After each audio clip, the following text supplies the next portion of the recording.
প্রভুর যন্ত্রণা ভোগের সূচনা। তালপত্র রবিবার। শোভাযাত্রার অনুষ্ঠান। আজ তালপত্র রবিবার। ইহুদিরা সেই দিন খেজুর ও তালপাতা হাতে নিয়ে গলা ছেড়ে জয়গান করে প্রভু যিশুকে রাজর্ষি দাউদের সন্তান ও ইসরায়েল জাতির মুক্তিদাতা বলে অভ্যর্থনা করেছিল। আজকে কিন্তু আমরা তাকে অভ্যর্থনা করি পরমপিতা ঈশ্বরের পুত্র ও সকল জাতির রাজাধিরাজ বলে। কিন্তু সেই মহিমময়ের আবির্ভাবের সঙ্গে সঙ্গে প্রভুর যন্ত্রণা ভোগেরও শুরু হলো। তাঁর বিজয় যাত্রার মাত্র ৩ দিন পরেই যিশু চূড়ান্ত অপমান ও নিদারুণ যন্ত্রণা সহ্য করলেন। তাই আজ আমরা আনন্দময় শোভাযাত্রার পর যিশুর যন্ত্রণা ভোগের কাহিনী শুনতে পাব।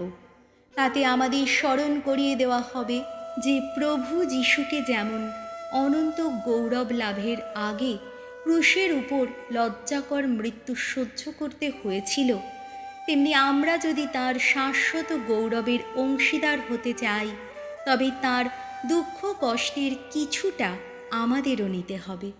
প্রথম পাঠ প্রবক্তা ইশাইয়ার গ্রন্থ ৫০ অধ্যায় পদ সংখ্যা ৪ থেকে ৭। শত লাঞ্ছনা অত্যাচারের মুখেও ভগবানের সেবকের সহিষ্ণুতা। ভগবানের সেবক এই কথা বলছেন, প্রভু ভগবান আমাকে দিয়েছেন শিষ্য সুলভ এমনই রসনা, যাতে আমি শ্রান্ত মানুষকে আশ্বাসের কথা শুনিয়ে যেতে পারি। প্রতিটি সকালে তিনি আমাকে জাগিয়ে তোলেন, আমার কান দুটি জাগিয়ে তোলেন, যাতে আমি শিষ্যেরই মতো তাঁর কথা শুনতেই পারি। প্রভু ভগবান আমার কান দুটি উন্মুক্ত করেছেন, আর আমিও কোনো প্রতিবাদ করিনি, পিছিয়েও যাইনি। সেদিন যারা আমাকে মারছিল, পিঠ পেতে দিয়েছি তাদের সামনে। যারা আমার দাড়ি ছিঁড়ে নিচ্ছিল, তাদের দিকে গাল পেতেই দিয়েছি আমি। কেউ আমাকে লাঞ্ছিত করলে, আমার মুখে থুতু দিলেও মুখ লুকোইনি আমি। স্বয়ং প্রভু ভগবানই তো সহায় আমার, তাই কোনো লাঞ্ছনা আমাকে ছুঁতেই পারেনি। তাই আমার মুখ কঠিন করে তুলেছি পাথরেরই মতো। আমি জানি লজ্জিত হতে হবে না আমায়। প্রভুর বাণী। শ্যাম সঙ্গীত ধুয়ো। পরমেশ্বর আমার, আমায় কেন ত্যাগ করেছ? এখন সবাই আমায় দেখে করছে পরিহাস। মুখ বেঁকিয়ে মাথা নেড়ে বলছে এখন ওনাকে নিজেকে সঁপে দিয়েছে ভগবানেরই হাতে। তিনিই ওকে রক্ষা করুন এবার। ওনাকি তার পরম প্রিয়জন, তিনি ওকে করুন না উদ্ধার। ধুয়ো। পরমেশ্বর আমার, আমায় কেন ত্যাগ করেছ? দেখো, কুকুরের পাল ঘিরেই ফেলেছে আমায়। দেখো, আমার চতুর্দিকে দুরাচারের দল। আমার হাত, আমার পা বেঁধে ফেলেছে ওরা। আমার দেহের প্রতিটি হাড় এখন গোনা যায়। ধুয়ো। পরমেশ্বর আমার, আমায় কেন ত্যাগ করেছ? আমার যত জামা কাপড় ভাগ করে নেয় ওরা। দান চেলে দেখে কে পাবে আমার পোশাক। ওগো ভগবান, এখন তুমি থেকো না আর দূরে।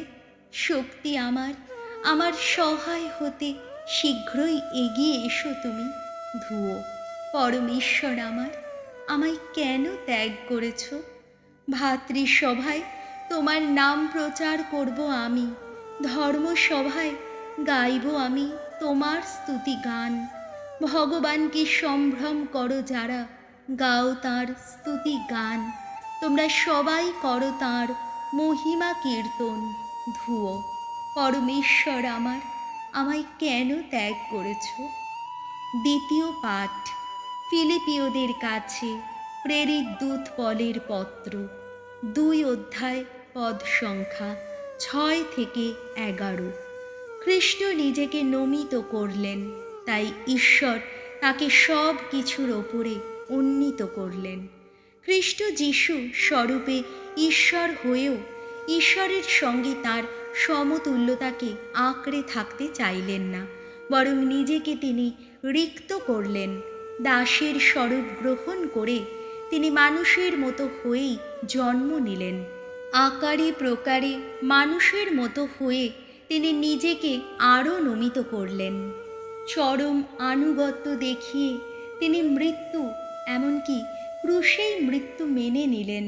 তাকে দিলেন সেই নাম, সকল নামের শ্রেষ্ঠ যে নাম, যেন যিশুর নামে আনুত হয় প্রতিটি জানু, স্বর্গে, মর্তে ও পাতালে।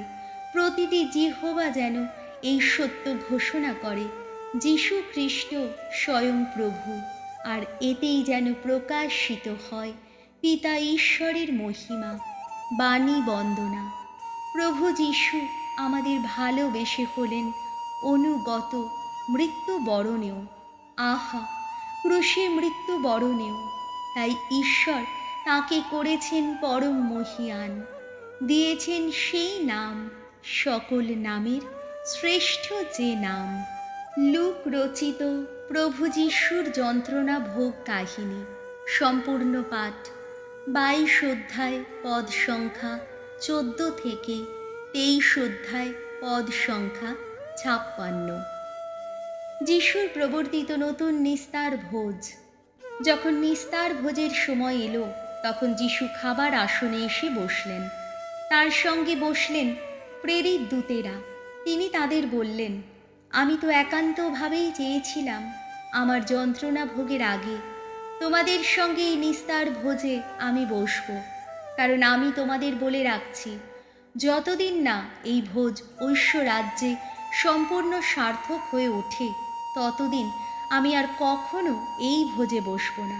তারপর একজনের হাত থেকে একটি পান পাত্র নিয়ে তিনি ঈশ্বরকে ধন্যবাদ জানালেন এবং বললেন, নাও, নিজেদের মধ্যে ভাগ করে নাও। আমি তোমাদের বলে রাখছি, ঐশ্ব রাজ্য প্রতিষ্ঠিত না হওয়া পর্যন্ত আজ থেকে আমি আঙুর গাছের এই ফলের রস আর স্পর্শই করব না। এবার তিনি হাতে একখানা রুটি নিলেন। তারপর ঈশ্বরকে ধন্যবাদ জানিয়ে সেই রুটিখানি ছিঁড়ে টুকরো টুকরো করলেন। তারপর তা শিষ্যদের দিতে দিতে তিনি বললেন, এ আমার দেহ, তোমাদের জন্যে যা সমর্পিত হবে। তোমরা আমার স্মরণেই এই অনুষ্ঠান করবে। তেমনিভাবে ভোজনের শেষে তিনি পান পাত্রটিও নিয়ে বললেন, এই পাত্র আমার রক্তে স্থাপিত নবসন্ধি, যে রক্ত তোমাদের জন্যেই পাতিত হবে। অথচ দেখো, যে আমাকে শত্রুর হাতে তুলে দিতে চলেছে, সেই তারই হাত কিনা এখন আমার হাতের সঙ্গে এই টেবিলের ওপরেই রয়েছে। হ্যাঁ, এবার মানব পুত্র চলে যাচ্ছে, ঠিক যেমনটি নির্ধারিত আছে যে সে চলেই যাবে। কিন্তু হায় রে সেই মানুষ, মানব পুত্রকে যে শত্রুর হাতে তুলে দিতে চলেছে। প্রেরিত দূতেরা তখন নিজেদের মধ্যে বলাবলি করতে লাগলেন যে তাদের মধ্যে কে অমন কাজ করতে পারেন। সেই সময় এই নিয়েও তর্ক উঠল যে তাদের মধ্যে কে সবচেয়ে বড় বলে গণ্য হবার যোগ্য। যিশু তাদের বললেন, বিজাতীয়দের রাজারা নিজেদের প্রজাদের ওপর প্রভুত্ব চালায়। তাদের যত অধিপতিরা গণমঙ্গল বিধায়ক নামেই নিজেদের অভিহিত করায়। তোমাদের কিন্তু ওইভাবে চলা উচিত নয়। তোমাদের মধ্যে যে সবচেয়ে বড়, তাকে বরং চলতে হবে কনিষ্ঠেরই মতো, আর যে তোমাদের নায়ক, তাকে চলতে হবে সেবকেরই মতো। বলো তো, কে বড়? যে খাবার আসনে বসে থাকে, না যে তার সেবা যত্ন করে? যে খাবার আসনে বসে থাকে সেই তো বড়, নয় কি? অথচ আমি কিন্তু তোমাদের মধ্যে রয়েছি একজন সেবকেরই মতো। আমার যত কঠিন পরীক্ষার সময় তোমরাই তো বরাবর আমার সঙ্গে থেকেছ। আর তাই আমার পিতা যেমন আমার হাতে রাজ অধিকার তুলে দিয়েছেন, আমিও তেমনি তোমাদের হাতে এখন এই রাজকীয় অধিকার তুলে দিচ্ছি, যে তোমরা যেন আমার সেই রাজ্যে একদিন আমারই পাশে বসে খাওয়া দাওয়া করতে পারো এবং ইসরায়েলের 12টি গোষ্ঠীর বিচারকের আসনে বসতেও পারো। শিমন, শিমন, শুনে রাখো, শয়তান অনুমতি পেয়েছে সে যেন গমের মতোই তোমাদের চেলে নিতে পারে। আমি কিন্তু তোমার জন্যে প্রার্থনা করেছি, তোমার বিশ্বাস যেন ভেঙে না পড়ে। তাই পরে তুমি যখন আবার ফিরেই আসবে, তখন তোমাকেই তোমার ভাইদের অন্তরে নতুন শক্তি জাগিয়ে তুলতে হবে। পিতর তখন তাকে বললেন, প্রভু, আমি তো আপনার সঙ্গে জেলে যেতেও রাজি আছি, মরতে যেতেও রাজি আছি। উত্তরে যিশু বললেন, পিতর, আমি তোমাকে বলে রাখছি, তুমি যে আমাকে চেনো সেই কথা আজ মোরগ ডাকবার আগেই তুমি তিনবার অস্বীকার করবে। এবার তিনি তাদের সকলকে বললেন, টাকার থলি, ঝুলি আর জুতো ছাড়াই তোমাদের যখন আমি কোথাও আমার দূত হিসাবে পাঠিয়েছি, তখন তোমাদের কি কোনো কিছুর অভাব ঘটেছে? তারা উত্তর দিলেন, না, কোনো কিছুরই নয়। তিনি তখন তাদের বললেন, এখন কিন্তু যার টাকা থলি আছে সে তার সঙ্গেই নিক, তেমনিভাবে যার ঝুলি আছে সেও তাই নিক। যার তলোয়ার নেই সে গায়ের চাদরটা বিক্রি করেই একটা তলোয়ার কিনুক। কারণ আমি তোমাদের বলে রাখছি, শাস্ত্রে সেই যে কথাটি লেখা রয়েছে, তাকে অপরাধীদের একজন বলেই গণ্য করা হলো, এই কথাটি কিন্তু আমারই মধ্যে সত্য হবেই। আসলে আমার সম্বন্ধে ওই যা লেখা রয়েছে তা এখন তো সত্য হতেই চলেছে। তারা বললেন, এই দেখুন প্রভু, দুটো তলোয়ার। পাঠক উত্তরে তিনি বললেন, থাক, যথেষ্ট হয়েছে। যিশু তারপর সেখান থেকে বেরিয়ে এসে তার অভ্যাস মতো জলপাই পাহাড়ের দিকে চললেন। শিষ্যেরাও তার সঙ্গে চললেন। তিনি যখন সেখানে এসে পৌঁছলেন, তখন তাদের বললেন, তোমরা এখন প্রার্থনা করো যাতে প্রলোভনে না পড়ো। তারপর নিজে তাদের কাছ থেকে একটু দূরে সরে গেলেন।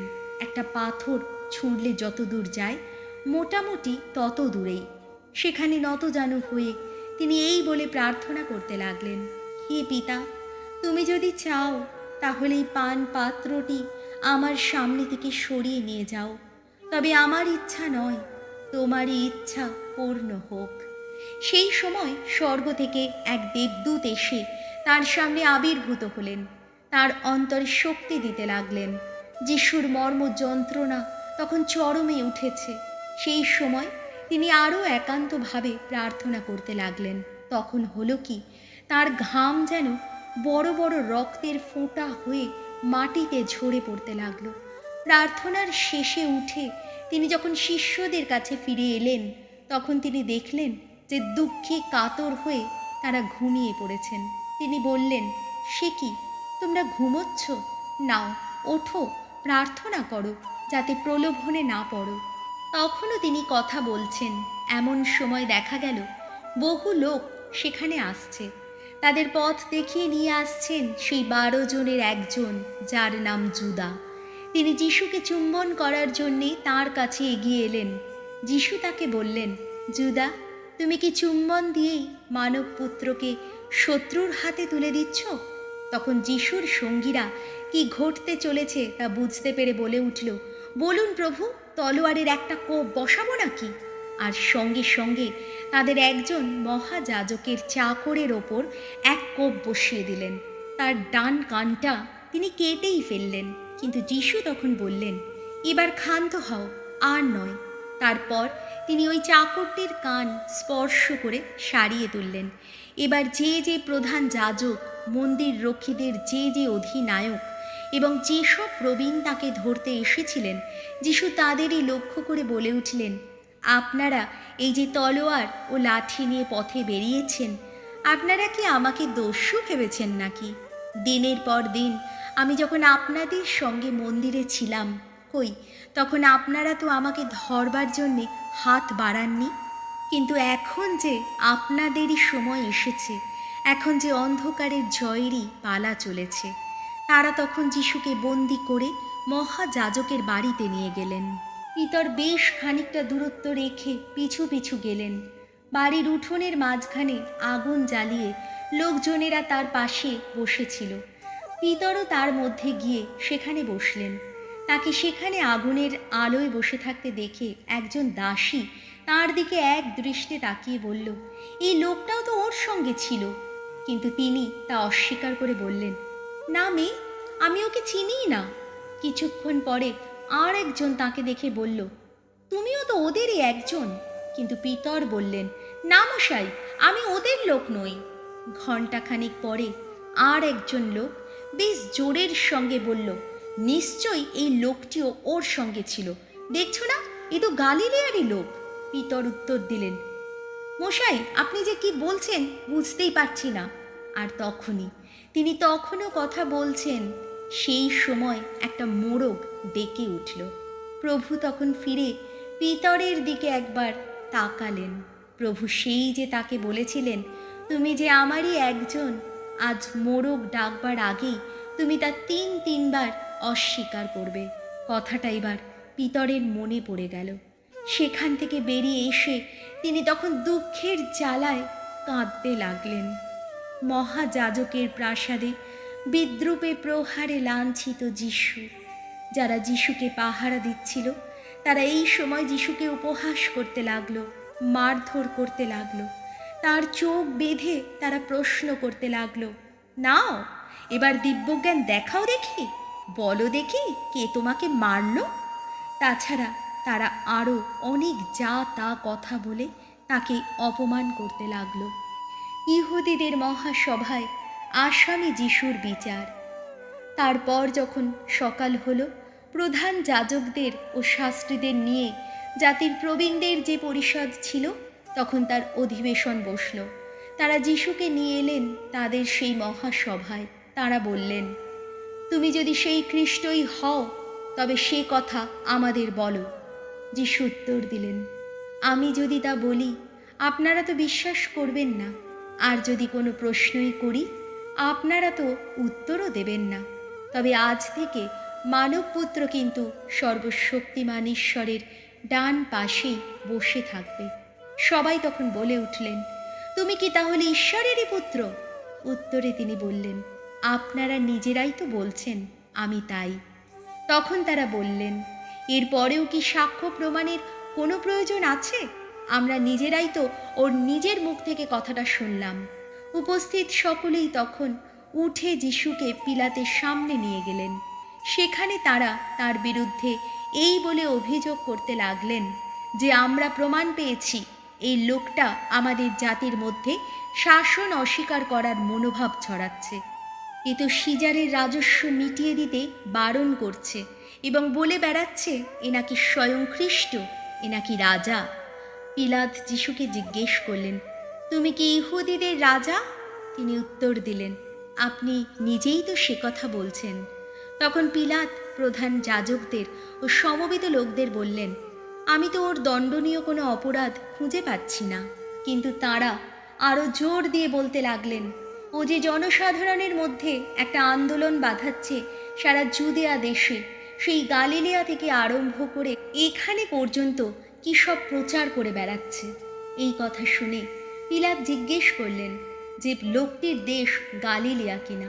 তিনি যখন জানতে পারলেন যিশু হেরোদের এলাকার লোক, তখন তিনি তাকে হেরোদের কাছে পাঠিয়ে দিলেন। সেই সময় হেরোদও জেরুসালেমে ছিলেন। যিশুকে দেখে হেরোদ খুবই খুশি হলেন, কারণ তার বহুদিন ধরেই তাকে দেখবার ইচ্ছা ছিল। যিশুর সম্বন্ধে তিনি তো নানা কথাই শুনেছিলেন।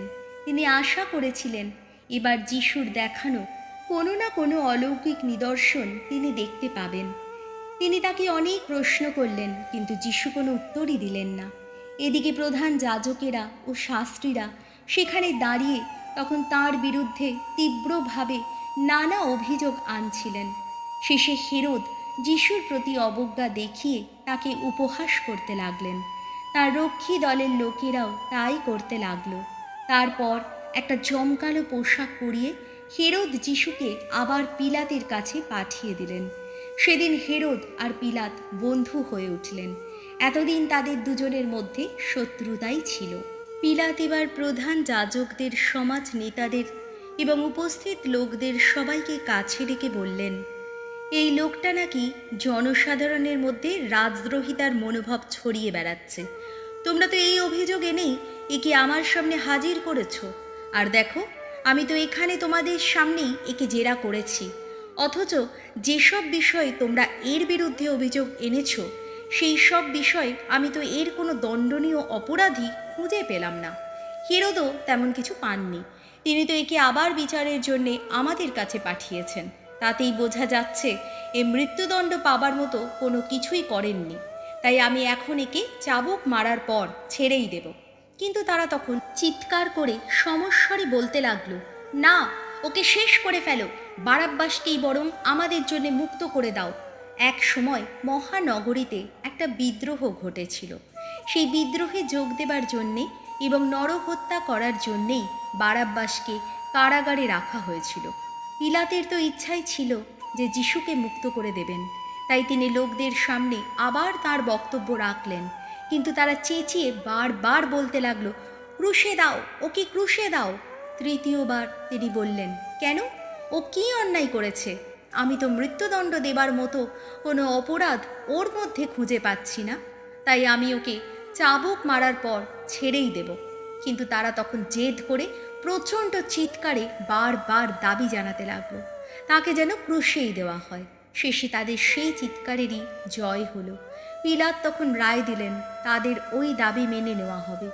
সেই যে লোকটা যাকে বিদ্রোহ আর নরহত্যার দায়ে কারাগারে রাখা হয়েছিল, সেই যার মুক্তি তারা দাবি করেছিল, তাকেই তিনি মুক্ত করে দিলেন। আর যিশুকে তিনি কিনা সঁপে দিলেন তাদের সেই ইচ্ছারই হাতে। তারা যখন তাকে নিয়ে যাচ্ছিল, সেই সময় তারা পথে আটক করল সাইরেনের একজন লোককে, যার নাম সিমন। সে তখন গ্রামাঞ্চল থেকে শহরে আসছিল। তারা তার কাঁধে ক্রুশটা চাপিয়ে দিল, যাতে সে যিশুর পিছনে পিছনে তা বয়ে নিয়ে যায়।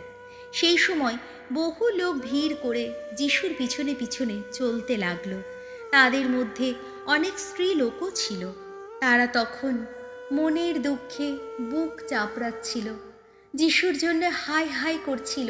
কিন্তু যিশু একসময় তাদের দিকে ফিরে বললেন, শোনো জেরুজালেমের মেয়েরা, আমার কথা ভেবে চোখের জল ফেলো না, বরং নিজেদের কথা ভেবে, নিজেদের সন্তানদের কথা ভেবেই চোখের জল ফেলো। কেননা এমন দিন তো আসছে যেদিন লোকেরা বলবে, বন্ধা যারা ধন্য তারা, যে গর্ভ কোনোদিন কোনো সন্তানের জন্ম দেয়নি, যে স্তন কোনো সন্তানকে কখনো লালন করেনি, সেই গর্ভ সেই স্তন সত্যিই ধন্য। সেই দিনেই লোকেরা পর্বতগুলোকে বলবে, আমাদের ওপর ভেঙে পড়ো তোমরা। আর পাহাড়গুলোকে তারা বলবে, তোমরা আমাদের ঢেকেই ফেলো। কেননা সবুজ সজীব গাছেরই যদি অমন দশা করা হয়, তাহলে শুকিয়ে যাওয়া গাছের কি দশাই না হবে। যিশুকে ক্রুশে গেঁথে দেওয়া হলো। সেই সময় যিশুর সঙ্গে দুজন অপকর্মাকেও নিয়ে যাওয়া হচ্ছিল, তারই সঙ্গে তাদের প্রাণ নেওয়া হবে বলে। কুলিতলা নামে পরিচিত জায়গাটিতে এসে সেখানেই তারা যিশুকে ক্রুশে দিল, আর তার সঙ্গে সেই দুজন অপকর্মাকেও, একজনকে তার ডান পাশে আর একজনকে বাঁ পাশে।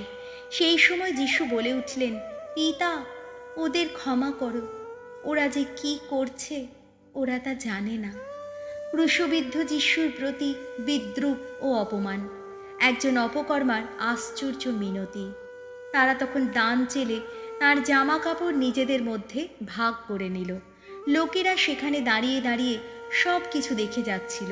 এদিকে সমাজের নেতারা মুখ বেঁকিয়ে ব্যঙ্গ বিদ্রূপ করে বলতে লাগলেন, ও তো অপরকে বাঁচিয়েছে। ও যদি সত্যি ঈশ্বরের সেই খ্রিস্টই হয়, সেই মনোনীত জনই হয়, তাহলে এবার নিজেকেই বাঁচাক। সৈন্যরাও তাকে উপহাস করতে লাগলো। কাছে এসে তার মুখের সামনে সিরকা এগিয়ে দিয়ে তারা বলছিল, তুই যদি সত্যি ইহুদিদের রাজা হোস, তবে নিজেকে এবার বাঁচা। তার মাথার ওপরে একটি লিপি ফলক টাঙানো ছিল, তাতে লেখা ছিল, এই যে ইহুদিদের রাজা। সেখানে ক্রুশে টাঙিয়ে রাখা সেই অপকর্মাদের একজন তখন যিশুকে যাতা করে অপমান করতে লাগলো। সে বলতে লাগলো, তুই কি সেই খ্রিস্ট নস?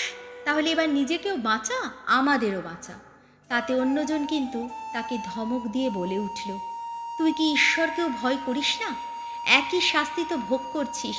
আমাদের পক্ষে অবশ্য এই শাস্তি ন্যায্যই। আমরা যা যা করেছি তার যোগ্য প্রতিফলই তো পাচ্ছি, কিন্তু উনি তো কোনো দোষ করেননি। তারপর সে বলল, যিশু, আপনি যখন রাজত্ব করতে আসবেন তখন আমার কথা একটু মনে রাখবেন। উত্তরে যিশু বললেন, আমি তোমাকে সত্যিই বলছি, আজই তুমি আমার সঙ্গে সেই অমৃত লোকে স্থান পাবে। যিশুর মৃত্যু। তখন প্রায় বেলা 12টা। সেই সময় সূর্য হঠাৎ মিলিয়ে যাওয়ায় গোটা দেশটা ছেয়ে গেল অন্ধকারে।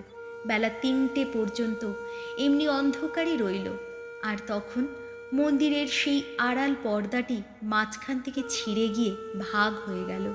যিশু জোরে একবার চিৎকার করে বলে উঠলেন, পিতা, তোমারই হাতে আমার প্রাণ সঁপে দিলাম। এই কথা বলে তিনি শেষ নিঃশ্বাস ত্যাগ করলেন। সকলে নতজানু হয়ে নীরব প্রার্থনা।